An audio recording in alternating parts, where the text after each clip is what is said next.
Saudara, apa kabar Anda hari ini? Semoga selalu dalam keadaan yang sehat, semangat, dan juga baik. Saudara, pemerintah Kabupaten Morowali di bawah kepemimpinan Bupati Iksan Baharudin Abdul Rauf telah menunjukkan komitmen kuat untuk membangun Morowali yang maju, mandiri, dan berkeadilan.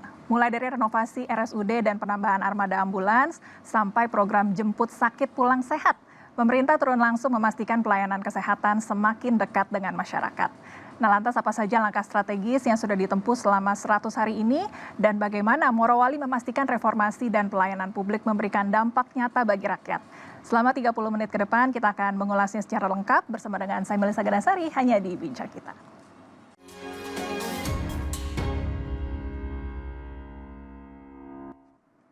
Ya, untuk membahasnya sudah hadir bersama dengan saya di sini Bupati Morowali Bapak Iksan Baharudin Abdul Rauf. Halo Bapak, apa kabar Pak? Halo, kabar baik. Kabar baik, terima kasih sudah hadir di Kompas TV.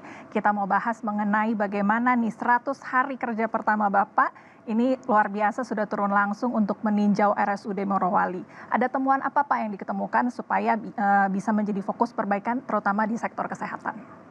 Oke, baik. Terima kasih. Kita lakukan inovasi kita ini adalah bagaimana pelayanan tentang melihat langsung rumah sakit kita itu memang benar-benar kita sidak.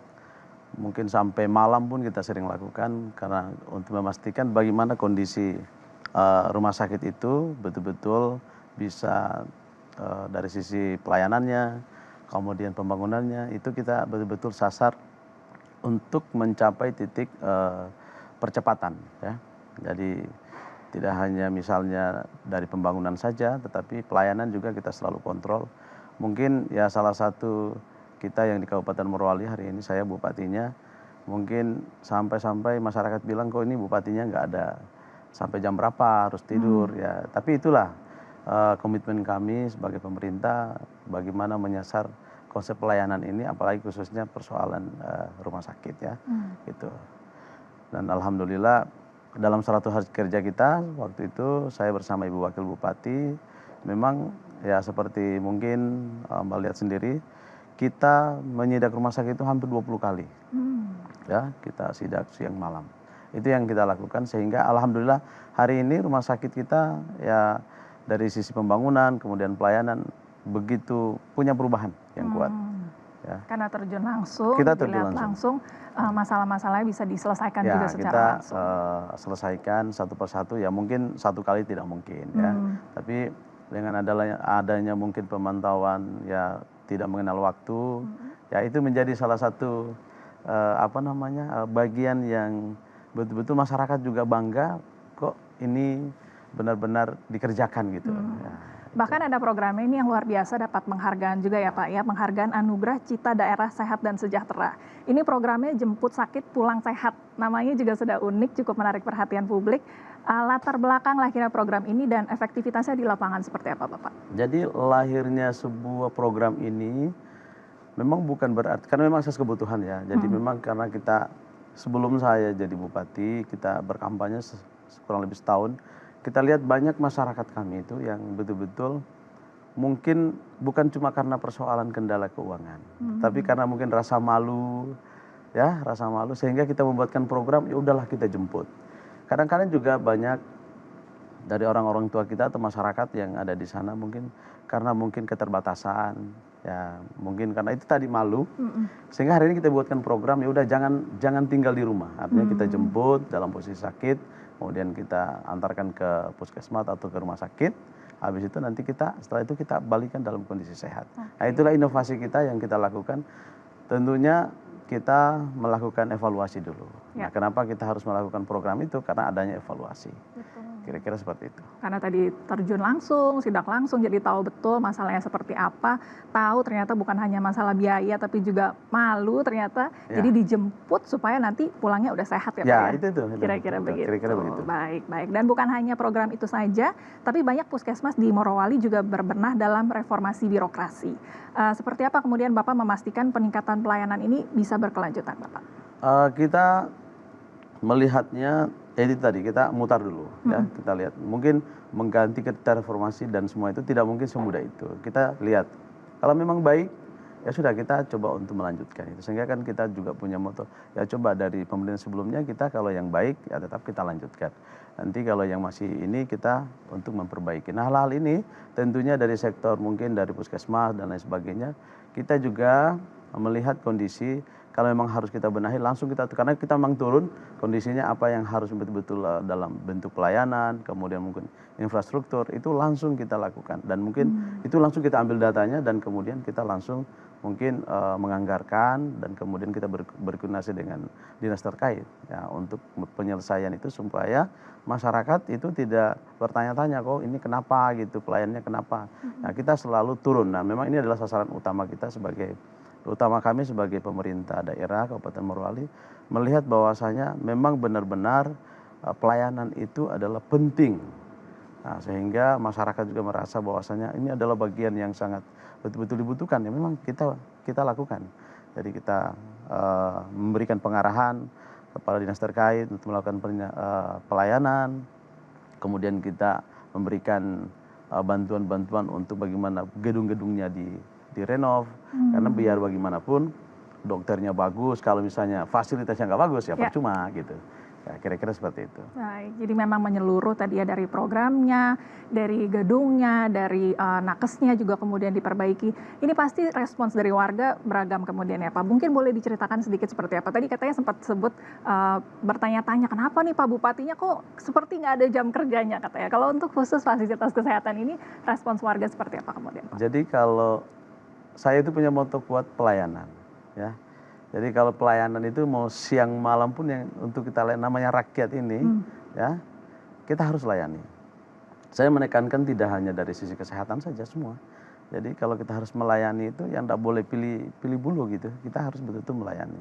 Karena memang kita ditunjuk untuk rakyat untuk melayani siang malam. Jadi artinya memang masyarakat sangat bangga. Saya turun lapangan kemudian melihat sisi bagaimana puskesmas, bagaimana yang dinas-dinas lain. Ya itu tadi pikirannya itu adalah bagaimana kita menyentuh langsung. Nah masyarakat itu sangat senang. Jadi setelah bupati, wakil bupati turun, ya alhamdulillah mereka sangat respon dan inilah yang artinya masyarakat itu nggak muluk-muluk. Ya, kalau kita sentuh dengan mungkin dengan gaya, mohon maaf ya, dengan gaya saya sendiri juga mungkin agak berbeda ya. Jadi saya pakai gaya saya sendiri untuk bagaimana penyentuhan tentang masyarakat itu, ya sehingga mereka merasa bahwasanya ini adalah kedekatan. Ya memang ya kewajiban pemimpin itu harus mendekatkan dirinya pada masyarakat, ya itu. Itu dia. Jadi memang karena turun langsung, tadi menyidak langsung, tahu persis sebetulnya apa sih yang dibutuhkan oleh masyarakat sampai bisa membuat program yang begitu luar biasa, sampai dapat penghargaan juga pula akhirnya. Tadi memang betul-betul perjuangan yang luar biasa kemudian. Kita sudah bahas nih Pak ya mengenai peningkatan pelayanan di segi kesehatan.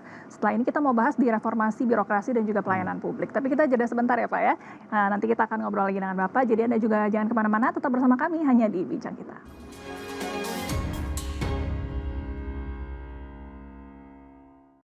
Anda kembali di Bincang Kita Saudara, saya masih bersama dengan Bupati Morowali, Bapak Iksan Baharudin Abdul Rauf. Baik Bapak, tadi kita sudah membahas mengenai bagaimana ada peningkatan di pelayanan kesehatan di Morowali. Yang kita mau bahas sekarang mengenai reformasi birokrasi dan juga pelayanan publik.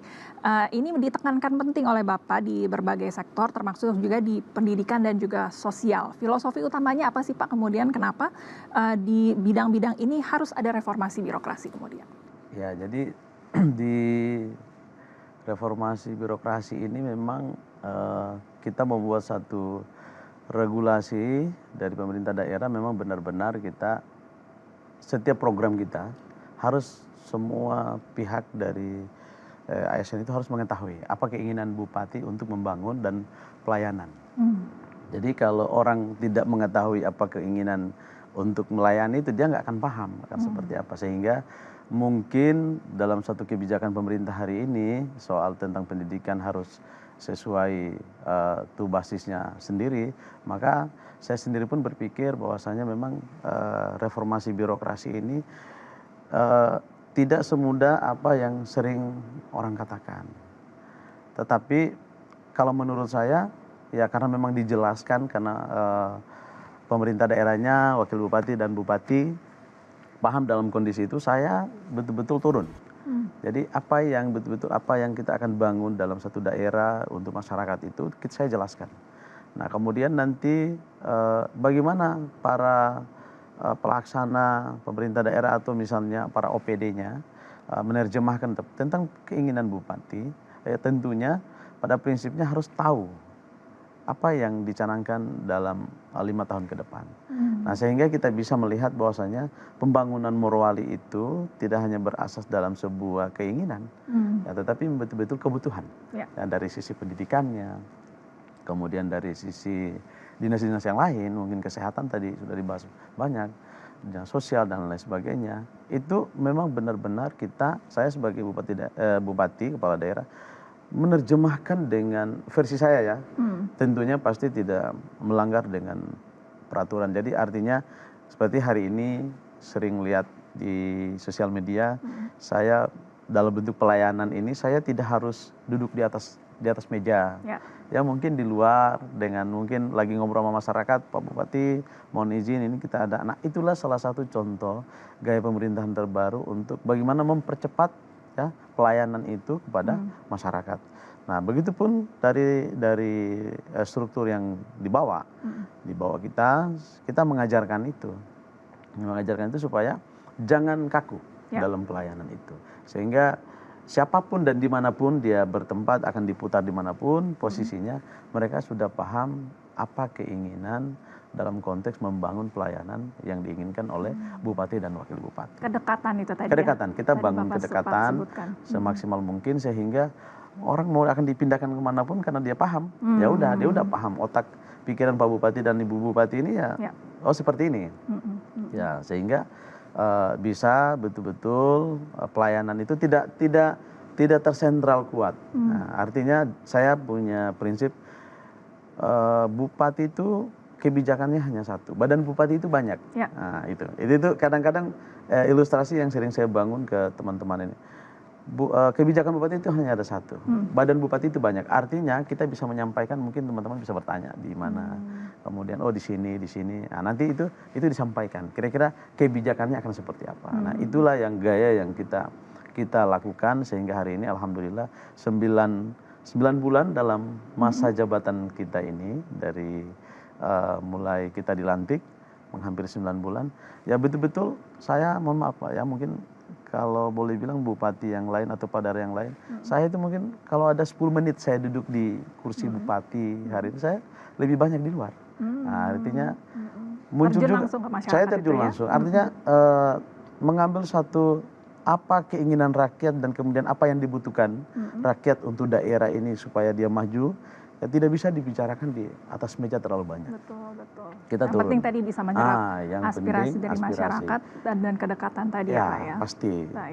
Aspirasi dan kemudian keluhan itu hal yang biasa ya. Kita berpikir itu adalah bagian yang betul-betul membangun. Ya. Nah, kita sebagai kepala daerah kita tidak boleh juga baper. Setelah kita dikritik harus tapi itulah bagian yang betul-betul menurut saya itu adalah hal yang betul-betul kepala daerah hari ini seperti saya sering sampaikan ke sosial media, silakan Anda mengkritik yang baik, kemudian kita coba untuk membangun. Kritikan membangun ya itu akan lebih baik gitu. Ya, yang penting jangan perseorangan, perseorangan kita nanti bermasalahnya berbeda. Ya, jadi kira-kira begitulah ya. Dan ini betul-betul terlihat nih ya Pak, dari kolaborasi lintas dinasnya mudah sekali terbangun, sehingga dinas sosial dari Morowali ini juga terlibat aktif di integrasi bantuan sosial, BPJS dan juga beasiswa. Ini sekarang menjadi lebih aktif kemudian. Tapi yang paling penting tentunya perlu ada pesan kepada kepada para ASN supaya jangan sampai reformasi birokrasi ini cuma menjadi slogan begitu, tapi bukan menjadi mentalitas. Pesan apa kemudian yang diberikan oleh Direktur? Saya selalu berpesan kuat pada mereka, kerjasama yang kokoh ya. Jadi kita berbasis, kita lihat secara bersama tentang mungkin data dinas sosial itu. Ya mungkin di situ ada nilai uang ya, atau apapun dalam OPD itu, susu pemerintahan ASN itu, semua di situ adalah terbentuk ada uang rakyat. Makanya saya bilang semua ini harus berbasis data. Nah kalau tidak berbasis data itu tidak akan sinkron karena beberapa OPD itu keterkaitan. Contoh misalnya ini dinas sosial, dia akan bersentuhan dengan siapa? Ya tentunya mungkin dinas-dinas mungkin ada di pertanian, kemudian di perumahan. Nah di situ semua keterkaitan tentang bagaimana mensejahterakan rakyat itu. Kemudian tentunya basis data yang kita akan ambil kepada dinas kependudukan tentunya. Nah, sehingga kita dalam beberapa bulan ini kita betul-betul menggodok data itu, karena bagian data itu adalah bagian yang bisa mensinkronkan semua kondisi pelayanan yang ada di Kabupaten Morowali. Khususnya itu tadi BPJS berbasis pada data, kemudian dinas sosial berbasis pada data. Maka kalau data itu salah, ya percuma. Uang rakyat itu tidak akan bisa tersasar dengan baik. Pendidikan, hari ini kita lihat pendidikan 12 juta dari 4 juta, tadi pendaftarnya 3.000. Sekarang 12 juta jadinya 5.000. Itu kan artinya adalah kalau tidak berbasis data, itu ya tidak akan mungkin ketemu. Betul. Nah, itu jadi makanya saya sering pesankan kepada para ASN yang terkait dalam dinas tertentu, kita adalah pengguna anggaran dalam artian uang rakyat ini, kita tidak boleh sewena-wena dalam artian tidak punya data yang baik. Karena itu data itu pengalinya adalah uang gitu. Pengalinya adalah uang rakyat. Nah, kalau salah ya otomatis ya kita salah membawa amanah rakyat ini. Nah, kira-kira seperti itu. Baik. Jadi memang bukan hanya membangun kedekatan, membangun aspirasi, tapi dikuatkan juga di datanya, itu yang menjadi penting pada akhirnya ya Pak ya. Karena setelah ada aspirasinya, kalau datanya juga mendukung dengan tepat, pada akhirnya bisa diberikan dengan tepat sasaran Pak akhirnya ke masyarakat. Betul sekali. Yang paling penting juga kemudian pengawasan dan transparansi dari reformasi birokrasi ini. Bagaimana supaya di semua level transparansinya bisa berjalan dengan baik Bapak? Ya, kalau transparansi itu berjalan dengan baik, tentunya para PD ini kita sebelum mereka melakukan hal itu pasti kita itu punya, kepala daerah itu punya patron. Artinya apa yang harus kau kerjakan. Nah, itu tadi. Jadi kuatnya transparansi di lapangan dan kemudian hari ini yang mereka akan bangun, ya tidak akan pernah dikalahkan oleh kekuatan lapangan.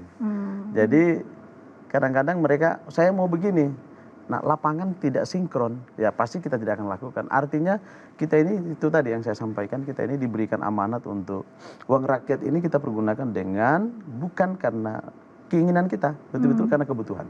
Nah, artinya kita tidak mau membawa arah daerah ini yang betul-betul bukan karena keinginan, betul-betul kan hanya kebutuhan. Makanya untuk mengontrol itu, saya pikir saya sudah 9 bulan, alhamdulillah, kita saja anggaran-anggaran kita di 2025 kemarin banyak yang kita stop sementara. Artinya bukan tidak dijalankan, tetapi kita akan mensinkronkan kembali supaya di mana pelayanan itu betul-betul anggaran itu akan tepat sasaran. Jadi ada evaluasi ada evaluasinya. Nah, tentunya tidak hanya dievaluasi di atas meja saja, ya tetap kita harus cross check ke lapangan. Kira-kira seperti itu. Itu dia ya. Jadi memang ada evaluasi yang berkelanjutan, bagaimana tadi datanya bisa sinkron dengan keinginan dan kebutuhan masyarakat, sehingga masyarakat tadi betul-betul bisa terpenuhi kebutuhannya dengan baik oleh pemerintah Kabupaten Morowali. Baik. Tadi sudah bicara mengenai kesehatan, lalu juga dari reformasi birokrasi. Setelah ini kita mau bahas mengenai pendidikan, pemberdayaan, dan juga visi Morowali ke depan. Tapi kita istirahat sebentar, Bapak. Nanti kita akan ngobrol lagi. Jadi Anda juga jangan kemana-mana, tetap bersama kami hanya di Bincang Kita.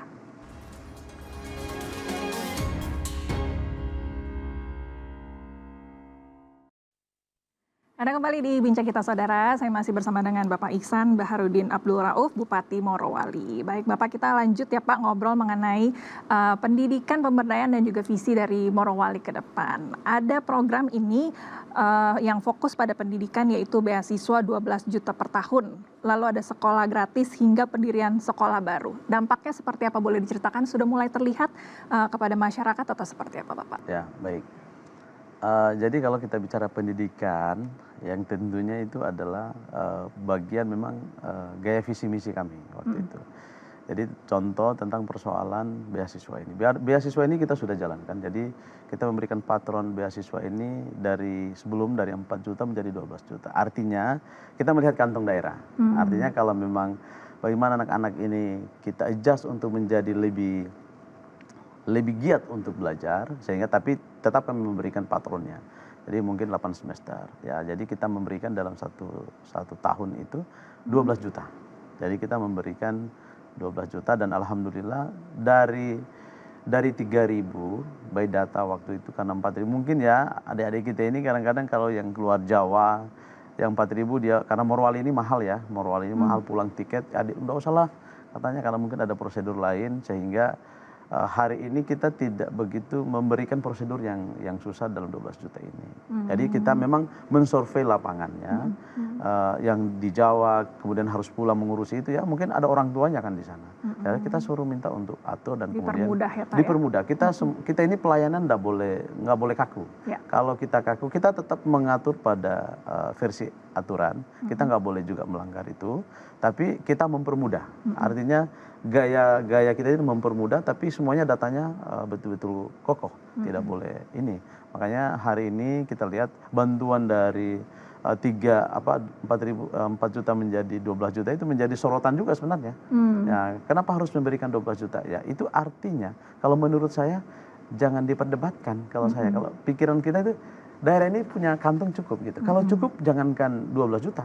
20 juta, 15 juta kalau memang itu cukup. Ya, yang penting sesuai dengan kebutuhan. Yang penting sesuai kebutuhan, ya tidak kemana-mana. Nah kita berharap juga adik-adik kita yang hari ini mendapat beasiswa, ya kita berharap betul-betul memanfaatkan sebaik mungkin.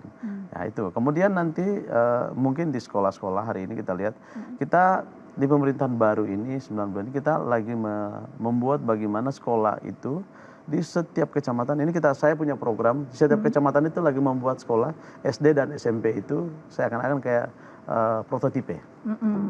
Jadi setiap kecamatan itu ada ini ada SMP yang bagus, kemudian SD yang bagus. Nah itu adalah yang kita sudah programkan alhamdulillah di 2026 ini kita tinggal menunggu bagaimana itu semua berjalan dengan baik. Dan kemudian semua per kecamatan dari 10 karena kita itu ada 10 kecamatan, semuanya kita sudah prepare.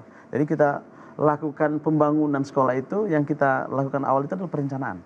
Kita sudah merencanakan dan kemudian anggarannya muncul kurang lebih anggar transaksi yang ada hari ini itu kurang lebih 400 juta untuk membereskan 400 miliar untuk membereskan semua sekolah yang ada di Kabupaten Morowali. Baik itu kepulauan, baik itu daratan karena kita terbagi dari 3 kepulauan di sana ada 3 pulau, 3 kepulauan kecamatan dan kemudian 7 daratan. Nah ini kita bagi secara merata supaya pelayanan tentang kepulauan dan daratan itu sama. Itu tujuan kita. Luar biasa karena memang begitu tinggi ya bantuan kepada pendidikan, ada juga program bantuan untuk pesantren dan juga dana hibah ini untuk pendidikan tinggi. Luar biasa untuk semuanya ada. Perhatian untuk dunia pendidikan. Ada dari sisi pemberdayaan masyarakat nih Pak, ada inisiatif menarik dukungan untuk budidaya rumput laut dan juga ketahanan pangan desa. Boleh diceritakan Bapak, bagaimana upaya ini menyentuh ekonomi akar rumput Pak?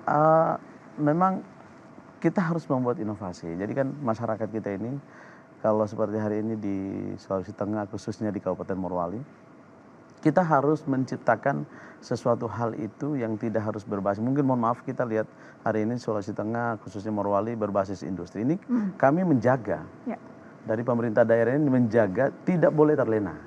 Jadi selalu kami berinovasi membuatkan satu program yang paten dan mungkin itu bisa dikerjakan tidak boleh hilang. Ya kita hari ini berkaca pada Morowali ini adalah industri. Industri itu adalah sesuatu hal bisnis.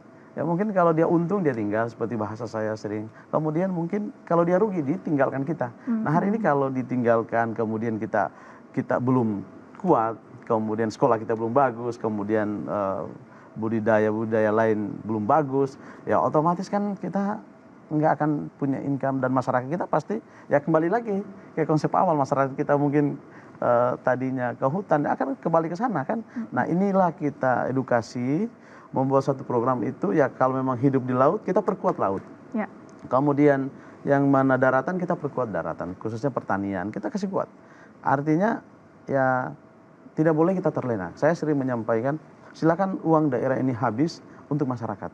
Saya pun tidak ada masalah. Artinya yang penting tersasar dalam bentuk satu kebutuhan bukan keinginan. Itu dia. Nah, itu dia. Yang paling penting. Yang paling penting. Baik, terakhir Bapak, mungkin Bapak bisa sampaikan visi misi dari Morowali Maju, Mandiri dan Berkeadilan, dan Bapak mungkin bisa sampaikan closing statement yang ingin disampaikan kepada pemirsa di rumah.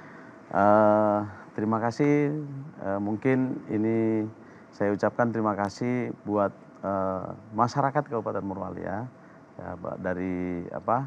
dari TV juga hari ini telah mengundang saya, alhamdulillah. Saya berharap Pemerintah Morowali hari ini berkomitmen dalam visi misi maju mandiri berkeadilan ini. Prinsipnya adalah bagaimana pelayanan tetap akan betul-betul menjadi sasar utama kabupaten bupati dan wakil bupati, dan kemudian arah pelayanan betul-betul meningkatkan masyarakat menjadi lebih maju. Tentunya kita harus berpikir semua harus betul-betul bergembira.